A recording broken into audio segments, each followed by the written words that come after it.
ജോസഫൂട്ടി, നീ വിചാരിച്ച പലതും സാധിക്കുമായിരിക്കാം. പക്ഷേ ഇപ്പൊ ഇവിടെ പറഞ്ഞ ഈ ഫാന്റസി എങ്ങനെ എവിടെ വെച്ച് സാധിക്കുമെന്ന് അറിഞ്ഞിട്ട് പോകുന്ന കാര്യം തീരുമാനിക്കാന്ന് വെച്ചാൽ. അറിയണമെന്ന് നിർബന്ധമുണ്ടോ? ഒരു സമാധാനം എങ്കിൽ പറയാം. മാളൂമ്മയുടെ അവിടെ പോകും.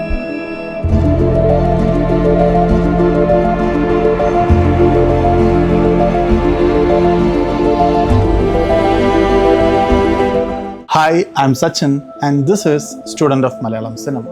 Ask anyone what they remember about Arappetta, Kettiya, Gramathil and they will probably mention the same things. The brothel, the violence, the strange atmosphere, the unforgettable characters. Even I remember it that way. I thought this was simply his attempt to tell an exciting story inside a dangerous world. A group of friends go looking for pleasure. They accidentally walk into a nightmare. Kettiyya becomes a brave hero, and like many heroes, he becomes a victim of the very world he enters. Simple. At least, that's what I thought. But more I thought about the film, the less that explanation satisfied me. Because Padmarajan never writes characters just to move the plot.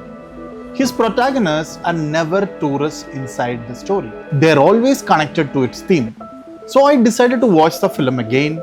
This time, I ignored all the violence, fantasy and liquor in the movie. Instead, I watched only one thing, the conflicts. Because conflicts reveal what a screenplay is really about. And slowly, something fascinating began to appear. The first important conflict happens before the journey even begins, between Joseph and Kettiyya. On the surface, it's just a tiny argument. Joseph arrives carrying his own bottle of whiskey. He orders the bartender around. He behaves like the room already belongs to him. Before he even speaks, Padmarajan tells us exactly who Joseph is. He is wealthy, he is influential, and he is used to people accepting that. ഇവൻ Nietzsche സുഖം. താനെന്താ ഇങ്ങനെ വെറുതെ ഇരിക്കുന്നത്? വെറുതെ അല്ലല്ലോ, ഞാൻ കഴിച്ചോണ്ടിരിക്കല്ലേ. ഇവൻ കോച്ചാടൂ. മനസ്സിലായല്ലോ, ഞാൻ ബ്രാൻഡിയാ കഴിച്ചോണ്ടിരിക്കുന്നത്. അത് നീ അല്ല. We see Kettiyya trying to ignore Joseph's show off in every possible way. And then Joseph offers to take everyone to Malooamma's house. It sounds generous, but Kettiyya immediately pushes back. It's not because he has a better plan or because Joseph's idea is dangerous. It's because accepting Joseph's help also means accepting Joseph as the leader. Neither man is willing to do that. Suddenly, the argument isn't about transport anymore. It's about status. Joseph believes the money naturally gives him authority. Kettiyya believes respect cannot be bought. Neither of them is willing to lose. This tiny disagreement sends the entire story forward. Not because anyone wanted a fight, but because pride refused to let the argument end. Then the three friends reach Malooamma's house, and something interesting happens. The conflict grows larger, much larger. Now it isn't two friends arguing anymore. It's powerful men fighting over a woman's life. Moopan and Panikar. They're very different people, but they all react the same way whenever their authority is challenged. അവിടെ എത്ര പെൺകുട്ടികൾ വന്നിരിക്കുന്നു. ഒരാളെങ്കിലും മൂപ്പന്റെ കയ്യിൽ നിന്ന് നേരിട്ട് അനുവാദം വാങ്ങാതെ അവിടെ നിന്നിട്ടുണ്ടോ? മൂപ്പനെ വെറുപ്പിച്ചിട്ട് ഈ നാട്ടിൽ കഴിയാന്ന് ഞാൻ ധരിക്കുന്ന തോന്നുന്നുണ്ടോ? The film doesn't begin with religion or politics or hatred between community. It begins with insecure men protecting their position. മൂപ്പന്റെ അടുത്ത് കാലത്ത് നിങ്ങൾ ആ കുട്ടിയും കൂട്ടി പോയ വിവരം അവിടെ കൃത്യമായിട്ട് അറിഞ്ഞിരിക്കുന്നു. ഇവിടെ നല്ല ഈ നാട്ടിൽ നടക്കുന്ന ഓരോ സംഗതികളും അപ്പോൾ അറിഞ്ഞുകൊണ്ടിരിക്കുക കക്ഷി. ഓള് മൂപ്പന്റെ അടുത്ത് പോയി മാപ്പിളമാരെ നിങ്ങൾക്ക് സപ്പോർട്ടായി. A few powerful men acting upon their ego. Then everyone else gets pulled into it. The next conflict surprised me even more. That's between Hilal and Gavrikutti. Hilal enters the brothel like every other customer. He's there for pleasure, nothing more. Then Gavrikutti tells him her story. Something changes there. He begins seeing her as a human being instead of an object. He promises to rescue her. He even promises to marry her. For years, I saw this as a moral turning point of the film, the moment one good man appears. But watching it again, I think Padmarajan is saying something more complicated. Hilal's compassion is genuine. There is no doubt about that. But notice how quickly his role changes. He becomes the rescuer, the protector, the man who will save her. Even kindness is expressed through a masculine need to become somebody. That doesn't make Hilal selfish.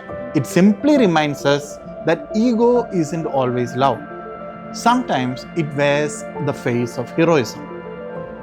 And then we come to Zakariya. This is the moment that finally unlocked the film for me. When Hilal asks for help, Zakariya doesn't immediately agree. In fact, he hesitates. He came looking for a good time, not responsibility. നീ നിന്റെ കാര്യം നോക്ക് ഹിലാലേ, വെറുതെ ബാക്കിയുള്ളവരെ കൂടെ പുലിവാലി പിടിപ്പിക്കാതെ. For a brief moment, walking away seems like the sensible choice. Then he changes his mind. Why? The obvious answer is friendship, and that's certainly a part of it. But I don't think that's a whole story. Think back to the very beginning. Could the Zakariya who challenged Joseph ever live with himself if he walked away now? I don't think so. The same pride that refused to lose an argument now refuses to abandon a friend. His courage and his flow come from the same place. That's brilliant writing. Because Padmarajan doesn't suddenly change his protagonist. He simply places the same character under greater pressure. Earlier, Zakariya fought Joseph. Now he fights Moopan and Panikkar. The stakes are different, but the psychology isn't. Watching Zakariya in these moments reminded me of another Padmarajan character, Mannaratodi Jayakrishnan. Not because they are identical, but because they share an instinct. Both men feel an almost irresistible need to step forward, to become the hero, to solve the problem, to carry the burden. It's one of the reasons we love them. And it's also one of the reasons why they suffer. Padmarajan understood something very human. Sometimes heroism and ego are impossible to separate. By this point, a pattern had become impossible to ignore. Joseph cannot lose status. Zakariya cannot lose face. Moopan cannot lose authority, and Panikkar cannot lose control. Even Basi cannot lose the dignity he believes his caste gives him.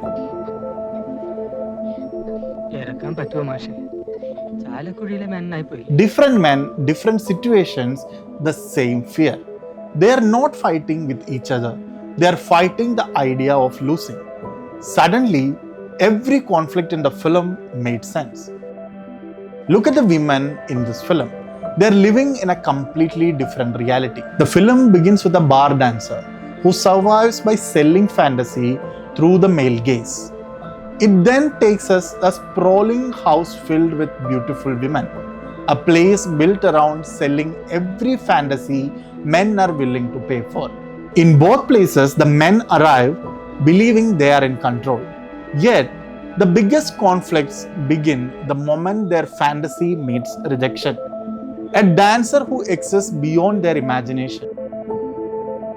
A woman who refuses to surrender her consent. Desire quickly gives way to wounded pride. The men spend the entire film protecting their identities. The women spend the entire film protecting their lives. The dancer performs confidence because it's her job.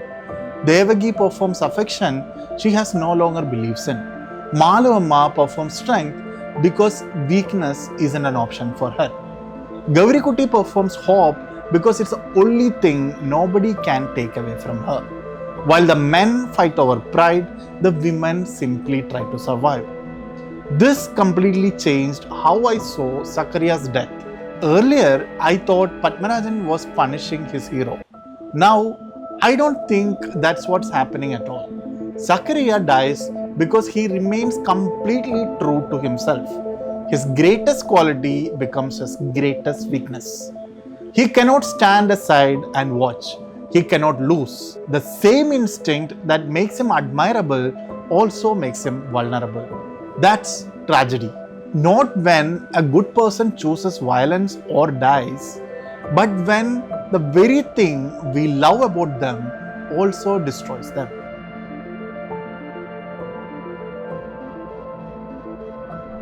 And then comes the final image, Gobi searching for his friend. Earlier, these men imagined the perfect Vishu morning. People believe Vishukani shapes the year ahead. Padmarajan quietly turns that beautiful tradition into one final image. Instead of abundance, he gives us absence.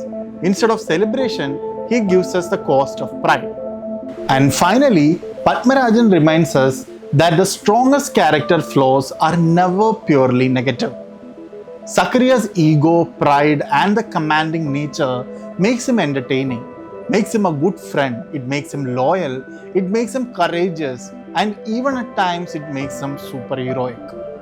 But it also makes him incapable of walking away. That's what makes his death unforgettable. Maybe that's why Zakaria confused me for so long.